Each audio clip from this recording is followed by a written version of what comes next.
மக்கள் தொகை பெருக்கம், நகர விரிவாக்கம் ஆகியவற்றிற்கு ஏற்ப பெருநகரங்கள்ல அங்கங்க வணிக வளாகங்கள் வர தொடங்கிடுச்சு. ஆனாலும் பண்டிகை காலங்கள்னு வந்துட்டா அனைத்து வர்க்கத்தினரும் பெரும் அளவுல குவிந்து பொருட்களை வாங்கி செல்லும் இடங்கள் அந்தந்த நகரங்களின் அடையாளங்களாகவே திகழ்கின்றன. நகர மக்களின் வாழ்வில் நீங்கா இடம் பிடித்து சுற்றுலாவுக்கு வருபவர்கள் தவிர்க்காமல் செல்லும் இடங்களாக திகழும் தமிழகத்தின் முக்கிய தெருக்களை அங்காடி தெரு நிகழ்ச்சியில பார்க்கலாம்.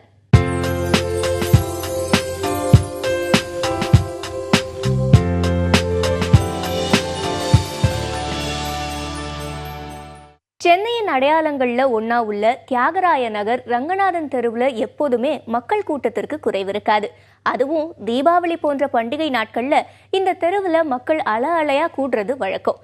ரங்கநாதன் தெருவில் மக்கள் குவிய என்ன காரணம், அதோட சிறப்பு என்ன பார்க்கலாம்.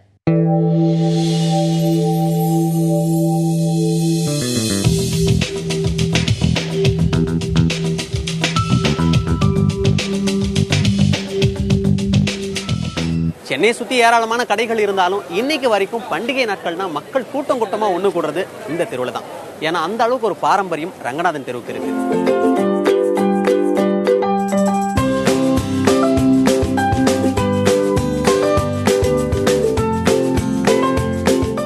ஆடைகள், ஆபரணங்கள், அலங்கார பொருட்கள், தின்பண்டங்கள் என விரும்பும் பொருட்கள் அத்தனையும் கிடைக்கும் இடமாக இருக்கிறது ரங்கநாதன் தெரு.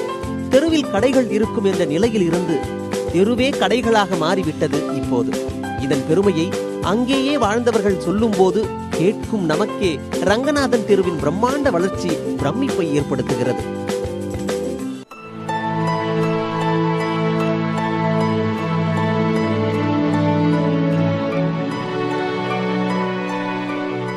எங்கள் அம்மாவோட ரங்கநாதன் தெருவில் போகும்போது அவங்க பழம் விற்பாங்க. உதாரணமாக ஒரு மாம்பழம் விற்கிறாங்கன்னு சொன்னால் அந்த பங்கனப்பள்ளி பழம் வரும், ரொம்ப ஃபேமஸான பழம். அப்படி விற்கும் போதே அது நல்லாயிருக்கும்.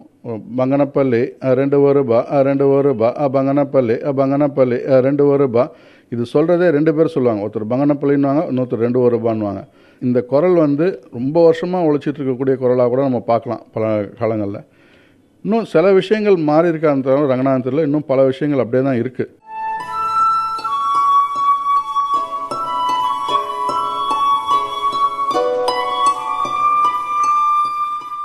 ஐம்பது வருஷமாக நாங்கள் இந்த ரங்கநாதன் தெருவில் கடை வச்சுருக்கோம்.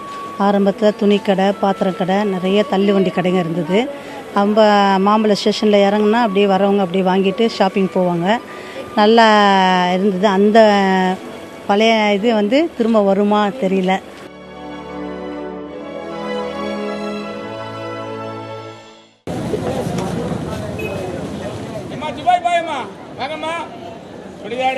சுடிதாரு நைட்டி டாப்ஸு என்னவா 1000 வந்தாரு.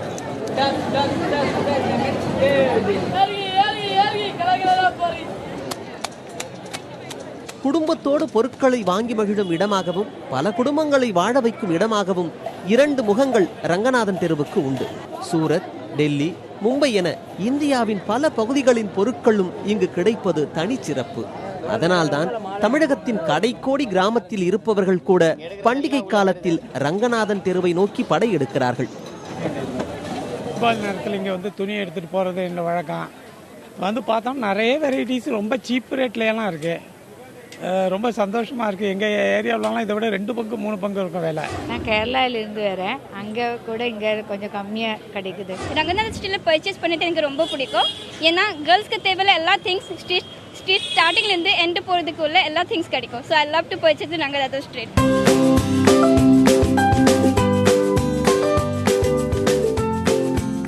தேச ஒருமைப்பாட்டை வார்த்தைகளால் இல்லாமல் வர்த்தகத்தால் வளர்த்து கொண்டிருக்கும் இந்த அங்காடி தெருவில் தினம் தினம் தீபாவளி தான். இப்போ உங்களுக்கே தெரிஞ்சிருக்குமே மக்கள் ஏன் ரங்கநாதன் தெரு வராங்கன்னு. சரி, இவ்வளோ தூரம் வந்துட்டோம், நாம எடுக்கலாம் அப்படி. அண்ணா அந்த ஜீன்ஸ் பக்கத்தில். புதிய தலைமுறைக்காக ஒளிப்பதிவாளர் தீபக்குடன் மணிமாறன். சென்னைக்கு ரங்கநாதன் தெருனா கோவைக்கு ஒப்பனக்கார வீதி. ஷாப்பிங்னு சொன்னாலே கோவை மக்களின் நினைவுக்கு வருவது ஒப்பனக்கார வீதி தான். பண்டிகை காலங்கள்ல ஒப்பனக்கார வீதியில கூட்டம் அலைமோதும். இந்த வீதியில அப்படி என்னதான் இருக்கு? இதுக்கு ஒப்பனக்கார வீதின்னு பெயர் வந்ததற்கான காரணம் என்ன பார்த்து தெரிஞ்சுக்கலாம்.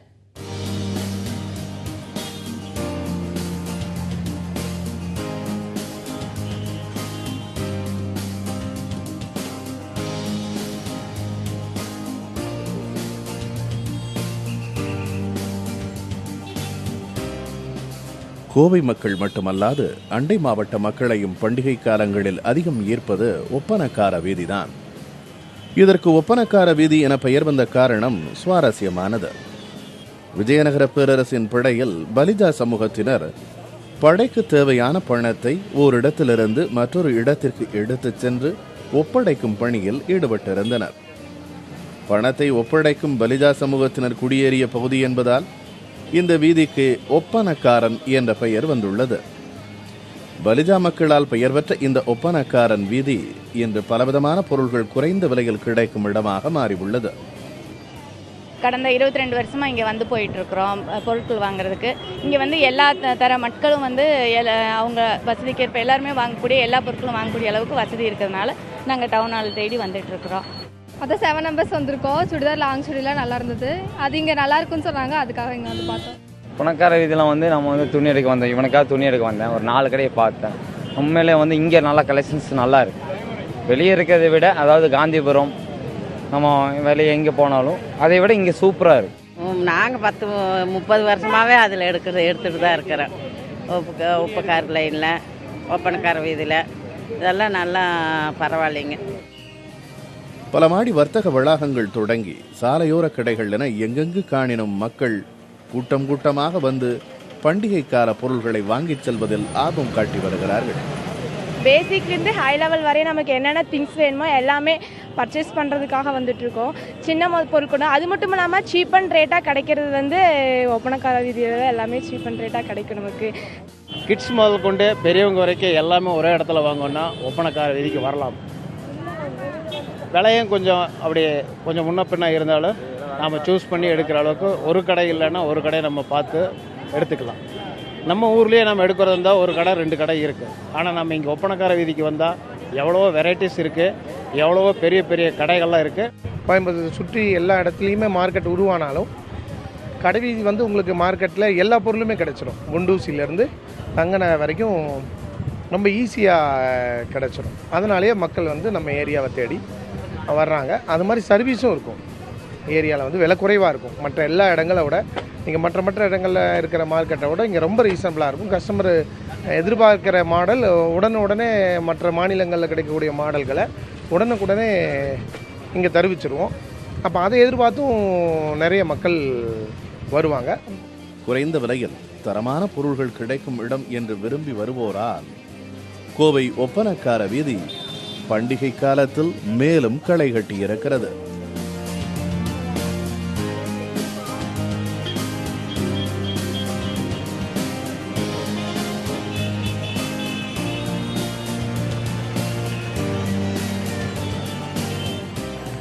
கோவை மாவட்டமன்றி அண்டை மாவட்டங்களிலிருந்தும் பொதுமக்கள் ஒப்பனக்கார வீதிக்கு படையெடுத்த வண்ணம் இருக்கின்றனர். இந்த தீபாவளிக்கும் மக்களின் ஆர்வம் ஒப்பனக்கார வீதியில் குறைந்தபாடில்லை. புதிய தலைமுறைக்காக கோவையிலிருந்து ஒளிப்பதிவாளர் தீபனுடன் சுரேஷ்குமார். மதுரைன்னு சொன்னா அனைவருக்கும் ஞாபகம் வருவது மீனாட்சி அம்மன் கோயில். ஆனா விழா காலங்கள்ல மதுரை அதை சுற்றி உள்ள மக்களுக்கு தெற்கு மாசி வீதி தான் ஞாபகம் வரும். பக்தியோட ஷாப்பிங்கும் வெகு சிறப்பா நடக்கும்.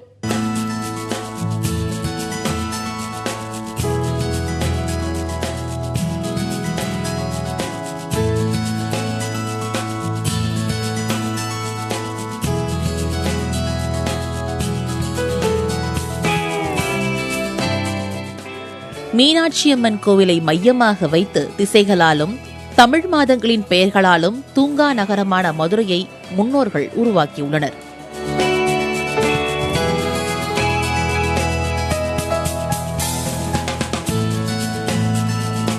மீனாட்சியம்மன் கோவிலை சுற்றி சதுரம் போன்ற வடிவமைப்பில் 4 திசைகளிலும் உள்ள ஒவ்வொரு வீதிக்கும் தனிச்சிறப்பு உண்டு. அதில் ஜவுளி விற்பனைக்கு பேர் போனது தெற்கு மாசி வீதி.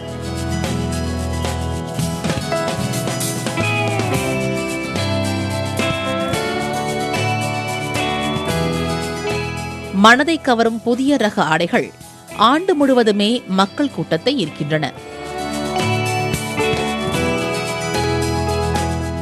பண்டிகை காலங்களில் தெற்கு மாசி வீதியே விழாக்கோலம் பூண்டுவிடும். இந்த தெற்கு மாசி வீதி வந்து ரொம்ப மிக பழமை வாய்ந்த ஒரு தெரு இது. இங்கே வந்து ஒவ்வொரு தீபாவளிக்கும் இந்த மாதிரி ஒரு திருவிழா மாதிரி, எப்படி நம்ம மீனாட்சி அம்மன் கோயில் திருவிழா நடக்குமோ அது மாதிரி இங்கே ஒரு திருவிழா மாதிரி ஒரு கூட்டம் இருக்கும். இந்த கூட்டத்தில் வந்து இந்த கடைகளில் வாங்குறது வந்து ரொம்ப ஒரு சுவாரஸ்யமான ஒரு விஷயமா இருக்கும். இது எங்களுக்கு ரொம்ப மகிழ்ச்சிகரமானதாக இருக்கும். எங்களுக்கு எது கடைகளில் கிடைக்கிற பொருட்கள் தான் இங்கேயும் கிடைக்கும். இருந்தாலும் இந்த கூட்டத்தில் வந்து இந்த தெருவில் கடைகள் போட்டிருக்கிற வியாபாரிகள்கிட்ட வாங்குறதுல ஒரு சந்தோஷம் இருக்கும், திருப்தி இருக்கும். அதுக்காகவே நாங்கள் எல்லாருமே ஃப்ரெண்ட்ஸாக சேர்ந்து இன்னைக்கு வந்து இதெல்லாம் பார்க்க வந்திருக்கோம். 10 நாளுக்கு முன்னாடியே எங்கள் பர்ச்சேஸில் ஆரம்பமாயிடும். ஒவ்வொரு திங்ஸாக வந்து செலக்ட் பண்ணி வாங்குவோம். அதை விட இந்த தெற்கு மாசி வீதியில் இருக்கிற தேர் அழகு, பேரே தேர்முட்டி சந்து அப்படின்னு தான் சொல்லுவோம். எது வாங்கினோம்னாலும், மருந்து பொருள் வாங்கினாலும் சரி, பலசரக்கு வாங்கினோம்னாலும், தீபாவளினாலே களை இடம் தான். அது எல்லாத்துக்கும் சேர்த்து இங்கே தான் நாங்கள் வந்து வாங்குவோம். அதை விட இந்த 10 தூண் சந்து இங்கே ரொம்பவே பிரபலம். அங்கே அதாவது ஆடைகள் பார்த்தீங்கன்னா ரொம்ப தரமானதாக நல்ல உயர்வோடு இருக்கும். தெற்கு மாசி இதில் எல்லா பொருட்களும் ஒரே இடத்துல கிடைக்குது. மக்கள் சௌரியமாக போய் வாங்குறதுக்கு எல்லாம் ஏதுவானதாக இருக்குது. மதுரை வந்து ஒரே இடத்துல கூடுறான தீபாவளி எனக்கு மக்கள் ஒரு சந்தோஷமாக எல்லாரும் ஒருத்தர் பார்த்துறதுக்கு வாய்ப்புகள் நிறைய அமைஞ்சிருக்கு. பல்வேறு பகுதிகளுக்கும் மதுரையே மையமாக இருப்பதால் உள்ளூர் மட்டுமின்றி வெளியூர்களில் இருந்தும் ஏராளமானோர் புத்தாடைகளை வாங்க இங்கு வந்து குவிகின்றனர். குறைந்த விலையில் தரமான ஆடைகளை வாங்கும் வகையில் ஏராளமான கடைகள் இருப்பது மகிழ்ச்சி அளிப்பதாக பொதுமக்கள் தெரிவிக்கின்றனர். நாங்கள் இந்த தீபாவளிக்கு இல்லை, ஒவ்வொரு தீபாவளிக்கும் இங்கே வந்து பர்ச்சேஸ் பண்ண வருவோம். அது ஒரு சந்தோஷமான விஷயமாவே நாங்கள் எடுத்துக்கிறோம். இன்றைக்கி ஃப்ரெண்ட்ஸ் எல்லாரும் வந்து நிறைய திங்ஸ் வாங்கினோம். சின்ன சின்ன பொருள்னாலும் அது கிடைக்காத பொருளாக இருக்குது அப்படின்றதுல ஒரு சந்தோஷம்தான்.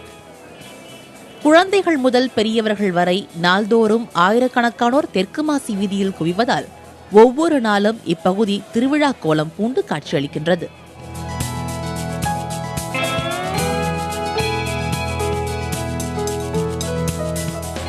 மதுரை மாநகரின் அடையாளங்களுள் ஒன்றான தெற்கு மாசி வீதியில் ஆண்டுதோறும் திருவிழாதான். அத்தியாவசிய பொருட்களிலிருந்து ஆடம்பர பொருட்கள் வரை அனைத்து தரப்பினருக்கும் தேவையான பொருட்களை தன்னகத்தை கொண்டுள்ள தெற்கு மாசி வீதி தீபாவளி கொண்டாட்டத்தின் குதூகலத்தை கூடுதலாக்குகிறது என்றே சொல்லலாம். புதிய தலைமுறைக்காக மதுரையிலிருந்து ஒளிப்பதிவாளர் குணசேகரனுடன் சகாய பிரதிபா. பண்டிகை நாட்கள் சிறப்பான நாட்கள்னா சிறு கிராமங்கள்ல உள்ள மக்கள் பக்கத்துல உள்ள நகரத்துக்கு படையெடுப்பாங்க. துணிமணி, கொண்டாட்டத்துக்கு தேவையான பொருட்களை எல்லாம் மலிவு விலையில தேடி தேடி வாங்க திருநெல்வேலி மக்களின் அபிமான இடம் வடக்கு ரத வீதி. வடக்கு ரத வீதி குறித்த அப்பகுதி மக்களின் உணர்வுகளையும் நம்பிக்கையும் இப்ப பார்க்கலாம்.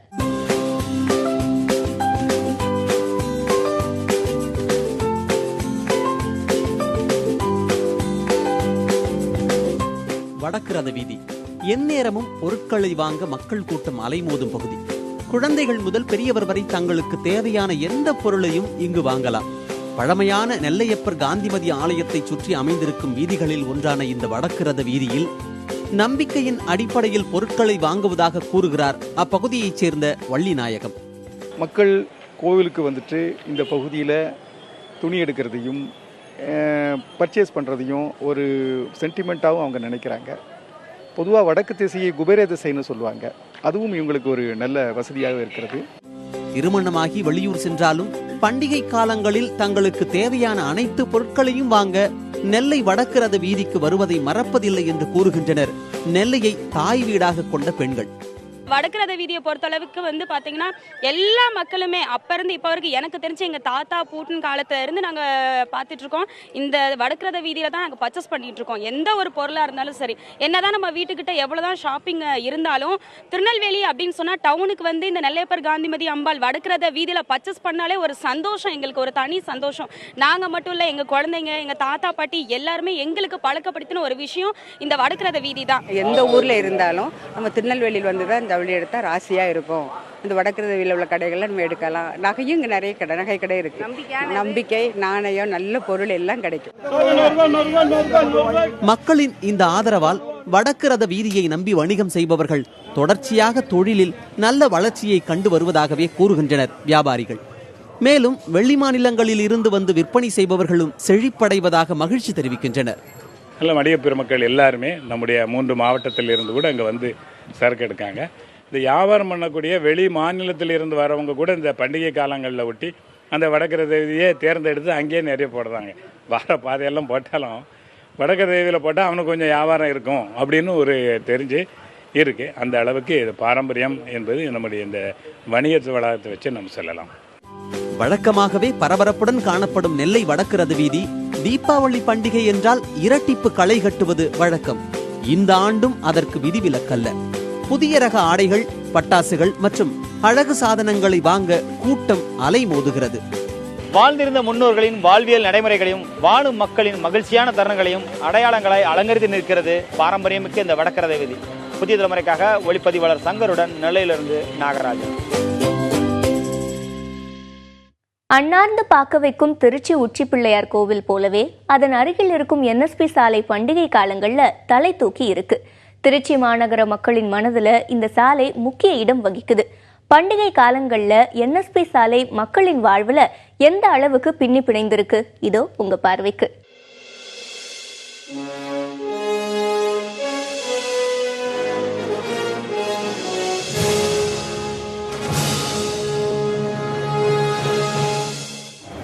செம்ம டேஸ்ட். இந்த மைக்கேல்ஸ் ஐஸ்கிரீம் ஆரம்பிச்சு கிட்டத்தட்ட 77 வருஷத்துக்கு மேலே ஆகுது. ஆனாலும் இந்த டேஸ்ட் இன்னும் மாறாமல் பழங்காலத்து டேஸ்ட் மாதிரியே தான் இருக்குது. இது மக்களாக அதிகம் கவரக்கூடிய ஒரு கடையாகவும் இருக்குது. இந்த ஒரு சிறப்பம்சம் இந்த ஐஸ்கிரீம் கடைக்கு மட்டும் இல்லை, இந்த கடை இருக்கக்கூடிய NSP ரோடுக்கும் பொருந்தும். திருச்சியில் இப்போ எத்தனையோ ஷாப்பிங் மால்ஸ் வந்திருந்தாலும் ஃபெஸ்டிவல் சீசன் அப்போ குவியக்கூடிய மக்கள் கூட்டம் NSP ரோட்டில் தான் அதிகம். இந்த NSP ரோட்ல அப்படி என்ன சிறப்பம்சம் இருக்கு அப்படிங்கறத இப்ப பார்க்கலாம். பயணிகளே, இந்த கூட்ட நெரிசலில் வரும்போது எப்படி வந்திருக்கிறோம், யாரோடு வந்திருக்கிறோம், அழைத்து வந்திருக்கும் குழந்தைகள் எப்படி, அணிந்து வந்திருக்கும் நகைகள் எப்படி, எங்கு பார்க்கினும் மக்கள் தலைகள். இதுதான் திருச்சி மாநகரின் NSP சாலை. சோழர்கள், பாண்டியர்கள், பல்லவர்கள், நாயக்க மன்னர்கள், ஆர்காட் நவாப், ஆங்கிலேயர்கள் என பலர் கால் தடம் பதித்த இந்த வீதி தற்போது மலைக்கோட்டையை சார்ந்த அழகிய கடை வீதியாக மாறியுள்ளது. ஆடைகளில் தொடங்கி ஆபரணங்கள், சிற்றுண்டிகள், குழந்தைகளை மகிழ்விக்கும் உணவு வகைகள், விளையாட்டு பொருட்கள் என எதுவாகினும் இங்கு கிடைக்கும். இதனால் அனைத்து தரப்பினரும் முற்றுகையிடும் இடமாகவே திகழ்கிறது இந்த NSP சாலை.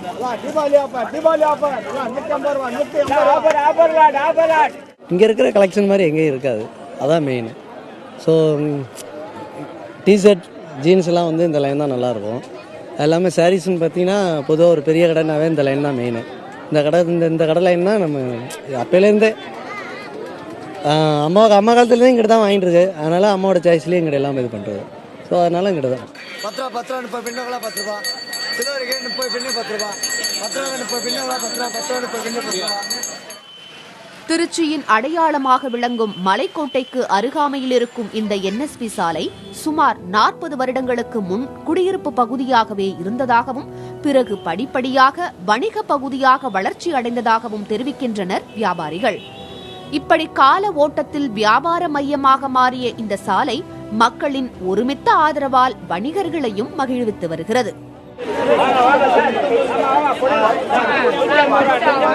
எல்லா ஊர்களுக்கும் இது சென்டர் ஆஃப் தி பிளேஸ். அதனால் பவானி, ஈரோடு, கரூர் எல்லா ஊரில் இருந்தும் இந்த ஜம்கால வியாபாரிகள், இந்த துண்டு வியாபாரிகள், இந்த இதெல்லாம் வந்து இங்கே தான் கடை போடுவாங்க. போட்டாங்கன்னா உங்களுக்கு நைட் சேல்ஸு அன்றைக்கி ரொம்ப, அதுவும் தீபாவளி அன்றைக்கி நைட்டு பிரமாதமாக இருக்கும். ரொம்ப கூட்டம் ஜாஸ்தியாக இருக்கும். அன்றைக்கி நல்லாயிருக்கும் வியாபாரங்கள் எல்லாமே. சாமானிய மக்களின் சாம்ராஜ்யமாக திருச்சி NSP கடைவீதி திகழ்வது இந்த காட்சிகள் மூலம் நம் கண்முன்னே விரிகிறது. குறைவான விலையில் பொருட்களை வழங்கி தன்னை நாடிய மக்கள் பலருக்கும் NSP வீதி மகிழ்ச்சியையே தருகிறது. திருச்சி மக்கள் எதனால NSP ரோட விரும்புறாங்க அப்படிங்கிறத நாம் இன்னைக்கு பார்த்துருப்போம். ஒவ்வொரு சின்ன விஷயத்துலேருந்து பெரிய விஷயம் வரைக்கும் அவ்வளோத்துலையும் நிறைய வெரைட்டிஸ் கொடுத்துருக்காங்க.